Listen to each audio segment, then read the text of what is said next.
দেখাই তাহলে তোমাদের কাছে খুব খারাপ লাগবে। আমি প্রশ্নটা জাস্ট তোমাদেরকে একটু চেহারা দেখাই দিলাম। এই প্রশ্নটা আমি আমাদের ফেসবুক গ্রুপে আপলোড করে দিব। ওকে, তোমরা সেখান থেকে দেখে নিও। আর হচ্ছে এইটা আমরা অ্যান্সার করব। প্রথমে দেখো এখানে অনেক কিছু দেয়া আছে, এইগুলা পড়ার এখন আমাদের সময় নাই। উদ্ভাবনীমূলক ব্যবসায়িক একটা বিনিয়োগ পরিকল্পনা তৈরি করতে হবে। প্রথম অংশটা পরিবারের জন্য ব্যবসায় নির্বাচন।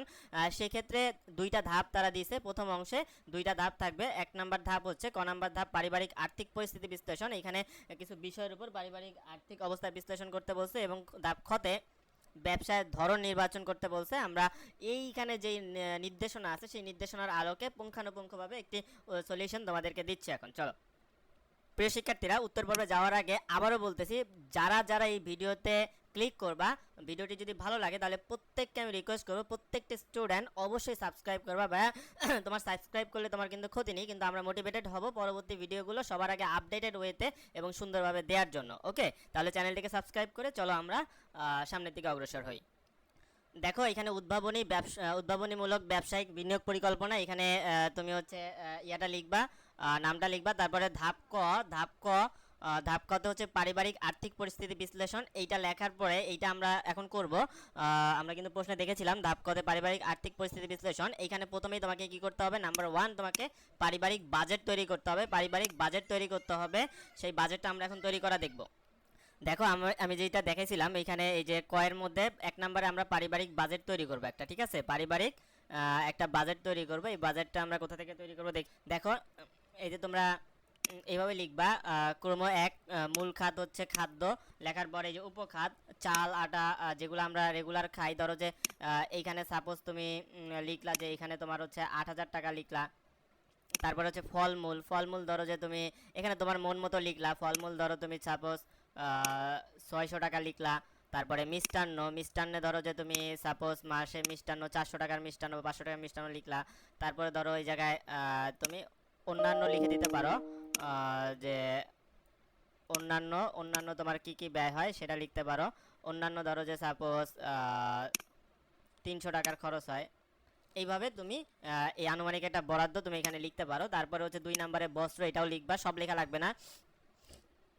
যেমন নতুন কাপড় ক্রয় সাপোজ তুমি হচ্ছে মাসে 1,000 টাকার নতুন কাপড় ক্রয় করো। তারপরে কাপড় সেলাই ধরো যে তোমার সাপোজ 300 টাকা যায়, তুমি এটা তোমার মন মতো লিখতে পারবা। তারপর লন্ড্রি বা কাপড় ধোয়া, এটা যে ধরো যে তোমার 100 টাকা যায়, ঠিক আছে, আর এটা দরকার নাই। তারপরে হচ্ছে তুমি বাসস্থানটা লিখবা 3 নাম্বার দিয়ে। এখানে নতুন ঘরের খরচ এটা না লিখলেও হবে, জাস্ট বাসা ভাড়া লিখে বাসা ভাড়া তুমি লিখতে পারো। বাসা ভাড়া সাপোজ তোমার 5,000 টাকা বাসা ভাড়া, বা যে যত লিখতে চাও আর কি, সমস্যা নেই, আমি একটা লিখলাম। তারপর অবশ্যই শিক্ষাটা লিখবা। শিক্ষা হচ্ছে শিক্ষা প্রতিষ্ঠানের বেতন লিখতে পারো। যেমন শিক্ষা প্রতিষ্ঠানের বেতন ধরো যে সাপোজ 300 টাকা বা 500 টাকা, যা লেখো। তারপর শিক্ষা সামগ্রী খাতা কলম, তারপরে এখানে লিখতে পারো হচ্ছে বই, এগুলাতে ধরো যে তোমার 300 টাকা ব্যয় হয়। ঠিক আছে, এইগুলার দরকার নাই, না লিখলেও হবে। তারপরে এইটা দরকার নাই, এটা লাগবে না, না লিখলেও পারবা, তোমার ইচ্ছা ভাইয়া। তারপরে যোগাযোগ ও যাতায়াত, যেমন হচ্ছে যাতায়াত ভাড়া, রিক্সা বাস ট্রেন বিমান, এগুলো যা ইচ্ছা লিখতে পারো। ধরো যে তোমার যাতায়াতে মাসে সাপোজ তোমার হচ্ছে 1,000 টাকা খরচ হয়, এটা তুমি তোমার মতো লিখবা, এটা দরকার নাই, এটাও দরকার নাই। তারপর ইউটিলিটি, এটা লিখতে পারো। ইউটিলিটি হচ্ছে যেমন বিদ্যুৎ ব্যয় তোমার ধরো যে সাপোজ তোমার 1200 টাকা সাপোজ হচ্ছে বিদ্যুৎ ব্যয় হয়।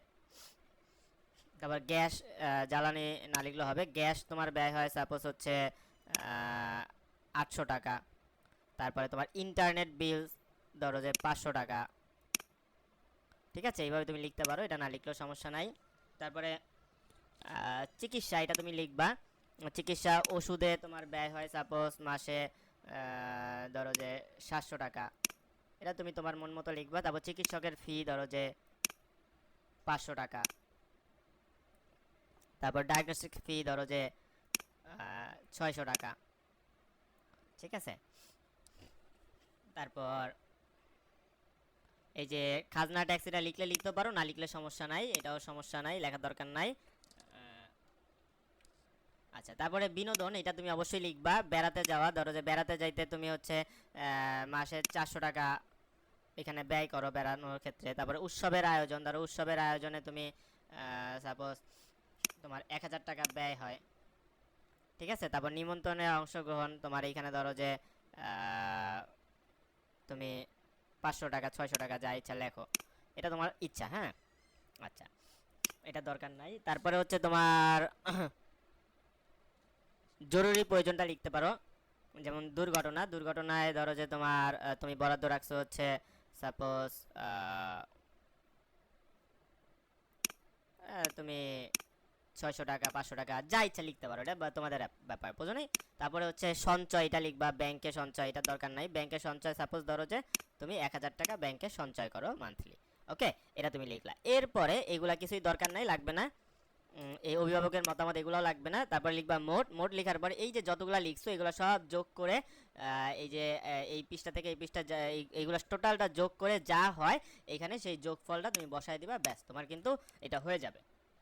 তারপরে আসো আর্থিক অপচয় রোধে তোমার পদক্ষেপ। আর্থিক অপচয় রোধে তোমার পদক্ষেপ কি কি? বিদ্যুৎ ও পানির খরচ তুমি কমাবা। তারপর অব্যবহৃত সাবস্ক্রিপশন বাতিল করবা, যেগুলো ব্যবহৃত না, যেমন ধরো যে সাপোজ তুমি যদি ডিশ না চালাও, সেক্ষেত্রে তুমি সেটা বাতিল করতে পারো, তাহলে তোমার কি হবে, খরচটা বেঁচে যাবে। তুমি যদি ইন্টারনেট না চালাও সেটা বাতিল করতে পারো। এরকম মাসিক কেনাকাটায় সাশ্রয়ী পরিকল্পনা, বাড়ির অপ্রয়োজনীয় জিনিসপত্র বিক্রি। তারপরে আর্থিক দায়িত্বের তালিকা। আর্থিক দায়িত্বের তালিকা 3 নাম্বার দিয়ে লিখবা। মাসিক বাজেট পরিকল্পনা পর্যালোচনা, তোমার যে তালিকা। তারপর হচ্ছে সঞ্চয় ও বিনিয়োগের পরিকল্পনা, বাড়ির জরুরি খরচের জন্য ফান্ড তৈরি, পরিবারের সদস্যদের আর্থিক সহায়তা, শিক্ষায় সহযোগিতা, ওকে। এই বিষয়গুলো তোমাকে লিখতে হবে। এটা হচ্ছে তোমার ধাপ ক এর অ্যান্সার। এরপরে দেখো খ নাম্বার প্রশ্নটি হচ্ছে ব্যবসায়ের ধরন নির্বাচন, ধাপ খ। এটার আমরা এখন উত্তরটি দেখব। ধাপ খতে তোমাকে একটি উদ্ভাবনী ব্যবসা নির্বাচন করতে বলেছে। আমি এখানে এই উদ্ভাবনী ব্যবসা হিসেবে স্মার্ট হোম সলিউশন ব্যবসাকে বেছে নিলাম। এটার মেয়াদ হচ্ছে দীর্ঘমেয়াদী, এটা হচ্ছে 10 বছর মেয়াদী একটি দীর্ঘমেয়াদী পরিকল্পনা। যৌক্তিকতা, পরিবারের চাহিদা ও সুযোগ।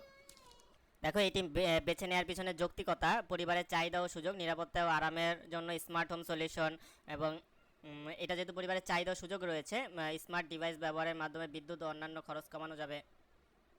আয় ব্যয়ের সাথে কেমন সঙ্গতিপূর্ণ? প্রাথমিক বিনিয়োগ যেমন 10,000, আচ্ছা আমি এখানে ডলার দিয়ে দিয়েছি, সাপোজ ধরো যে 10,000 টাকা, আমি এখানে লিখলাম হচ্ছে টাকা, তুমি ডলারের জায়গায় টাকা লিখে দিবা, ঠিক আছে।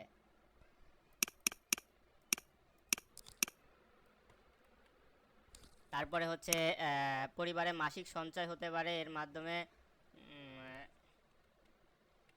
1000 টাকা থেকে 10 মাসের পরিশোধযোগ্য। তারপর বিনিয়োগের মাধ্যমে স্থিতিশীল আয় এবং সঞ্চয় বৃদ্ধি। আচ্ছা এত কিছু না লিখলেও হবে, এখানে আমরা এতটুকু লিখতে পারি, বিনিয়োগের মাধ্যমে স্থিতিশীল আয় এবং সঞ্চয় বৃদ্ধি। তারপরে দেখো সম্ভাব্য ঝুঁকি মোকাবেলা, প্রযুক্তিগত সমস্যার জন্য সার্ভিস প্রোভাইডারের সাথে সমঝোতা। তারপরে হচ্ছে বাজার বিশ্লেষণের মাধ্যমে প্রতিযোগিতার প্রস্তুতি, ইন্স্যুরেন্স ও অন্যান্য। হতাশ হওয়ার কোনো কারণ নেই। দেখো উদ্ভাবনীমূলক ব্যবসায় বিনিয়োগ পরিকল্পনা। ধাপ গ ব্যবসায়ের প্রত্যাশা এবং প্রভাব নিরূপণে। প্রথম আমরা কি লিখব, এখানে যদি আমরা দেখি 1 নম্বর হচ্ছে ব্যবসায়ের প্রত্যাশা, আর্থিক সাফল্য, প্রথম বছরের মধ্যে বিনিয়োগ ফেরত পাওয়া এবং দ্বিতীয় বছরের মধ্যে মুনাফা অর্জন। এটা হচ্ছে আমাদের আর্থিক সফলতা, যার কারণে আমরা এই ব্যবসা থেকে প্রত্যাশা করতেই পারি। পরিবারের নিরাপত্তা ও আরাম, স্মার্ট হোম সলিউশনের মাধ্যমে কিন্তু বাড়ির নিরাপত্তা এবং আরামায়েশ বৃদ্ধি পায়, তাই এটি মানুষ নিতেই পারে এই সেবাটি। এবং সামাজিক প্রভাব, স্থানীয় জনগণের মধ্যে স্মার্ট হোম প্রযুক্তির ব্যবহার বৃদ্ধি পাবে এবং সচেতনতা বৃদ্ধি পাবে, প্রযুক্তির সচেতনতা বৃদ্ধি পাবে। নতুন প্রযুক্তির ব্যবহার ও এর প্রভাব। দেখো কৃত্রিম বুদ্ধিমত্তা, এআই, হ্যাঁ এই নতুন প্রযুক্তি এগুলো ইউজ হবে। এআই হচ্ছে আর্টিফিশিয়াল ইন্টেলিজেন্স। স্মার্ট থার্মোস্ট্যাট এবং নিরাপত্তা ক্যামেরায় এআই ব্যবহার করে বাড়ির নিরাপত্তা ও শক্তি সাশ্রয় নিশ্চিত করা যায়। তারপর হচ্ছে এই ব্যবহার করা হবে, এটা নতুন প্রযুক্তি। Internet of things, IoT, smart lighting, নিরাপত্তা ক্যামেরা এবং থার্মোস্ট্যাট একসাথে যুক্ত করে একটি সমন্বিত হোম সিস্টেম তৈরি করা। মোবাইল অ্যাপ, স্মার্টফোনের মাধ্যমে বাড়ির সকল স্মার্ট ডিভাইস নিয়ন্ত্রণ করা। এগুলা কিন্তু নতুন প্রযুক্তি আমাদের মাঝে, এইগুলার ব্যাপক প্রভাব এখানে পড়বে সমাজে, তাই আমি এই ব্যবসাটিকে বেছে নিয়েছি। আচ্ছা এরপরে যদি আমরা দেখি এটার প্রভাবটা কি হবে। উন্নত নিরাপত্তা, যেমন এটার ব্যবহারের কারণে এআই নির্ভর সিকিউরিটি ক্যামেরা সন্দেহজনক কার্যকলাপ শনাক্ত করতে পারবে এবং তাৎক্ষণিক নোটিফিকেশন পাঠাবে, এবং এটা ব্যবহারের কারণে শক্তি সাশ্রয় হবে, বিদ্যুৎ খরচ কমাতে সাহায্য করবে। তারপর আরামদায়ক জীবনযাত্রা, মোবাইল অ্যাপের মাধ্যমে বাড়ির যে কোনো স্থানে বসে আমি ডিভাইসগুলোকে কন্ট্রোল করতে পারবো। এই প্রভাবের কারণে মানুষ কিন্তু এই প্রযুক্তিতে আস্তে আস্তে চলে আসবে। আচ্ছা 3 নাম্বার দেখো টেকসই এবং উদ্ভাবনীমূলক ব্যবসা। এটি কেন এটি টেকসই?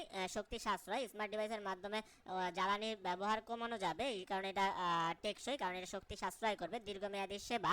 তারপরে দেখো উদ্ভাবনীমূলক। এটি কেন উদ্ভাবনীমূলক? যেহেতু নতুন প্রযুক্তি এখানে যুক্ত হয়েছে, এআই এবং আইওটির মতো নতুন প্রযুক্তি, এবং এগুলো হচ্ছে স্বয়ংক্রিয়ভাবে বাজারে প্রচলিত নয়, কিন্তু এইগুলো ব্যবসা যদি আমরা নিয়ে আসি তাহলে এটি কিন্তু বাজারে প্রচলিত হয়ে যাবে। ব্যবহারকারীর সুবিধা, নতুন প্রযুক্তির মাধ্যমে বাড়ির নিরাপত্তা এবং আরাম উন্নত করা যাবে। 4 নম্বরে দেখো প্রাকৃতিক ও সামাজিক পরিবেশগত পরিবর্তনের প্রভাব। এটি কিন্তু তোমাদের কোশ্চেন অ্যানালাইসিস করে আমরা উত্তরটি দিয়েছি। দেখো প্রাকৃতিক প্রভাব, শক্তি সাশ্রয়, স্মার্ট হোম ডিভাইসের মাধ্যমে বিদ্যুৎ খরচ কমানো যাবে, যা পরিবেশের উপর ইতিবাচক একটি প্রভাব ফেলবে। কার্বন নিঃসরণ হ্রাস, শক্তি সাশ্রয় করার মাধ্যমে কার্বন নিঃসরণ কমানো সম্ভব। সামাজিক প্রভাব, টেকসই জীবনযাত্রা। দেখো প্রযুক্তির মাধ্যমে শক্তি সাশ্রয় এবং নিরাপত্তা বৃদ্ধি করে সমাজে একটি টেকসই জীবনযাত্রা প্রচলিত হবে। প্রযুক্তিগত সচেতনতা, স্থানীয় জনগণের মধ্যে স্মার্ট হোম প্রযুক্তি ব্যবহার বাড়ার ফলে প্রযুক্তিগত সচেতনতা বৃদ্ধি পাবে। ঠিক আছে, এইটা হচ্ছে তোমাদের ধাপ খ। এইগুলা যদি পড়ো তাহলে কিন্তু হয়ে যাবে। সরি, এটা হচ্ছে তোমাদের ধাপ গ এর অ্যান্সার। ঠিক আছে, আমি পরবর্তীতে বাকি দুইটার অ্যান্সার তোমাদেরকে দিচ্ছি, খুব শীঘ্রই দিচ্ছি, তোমরা একটু এগুলো পড়ে ফেলো এর মধ্যে। হ্যাঁ,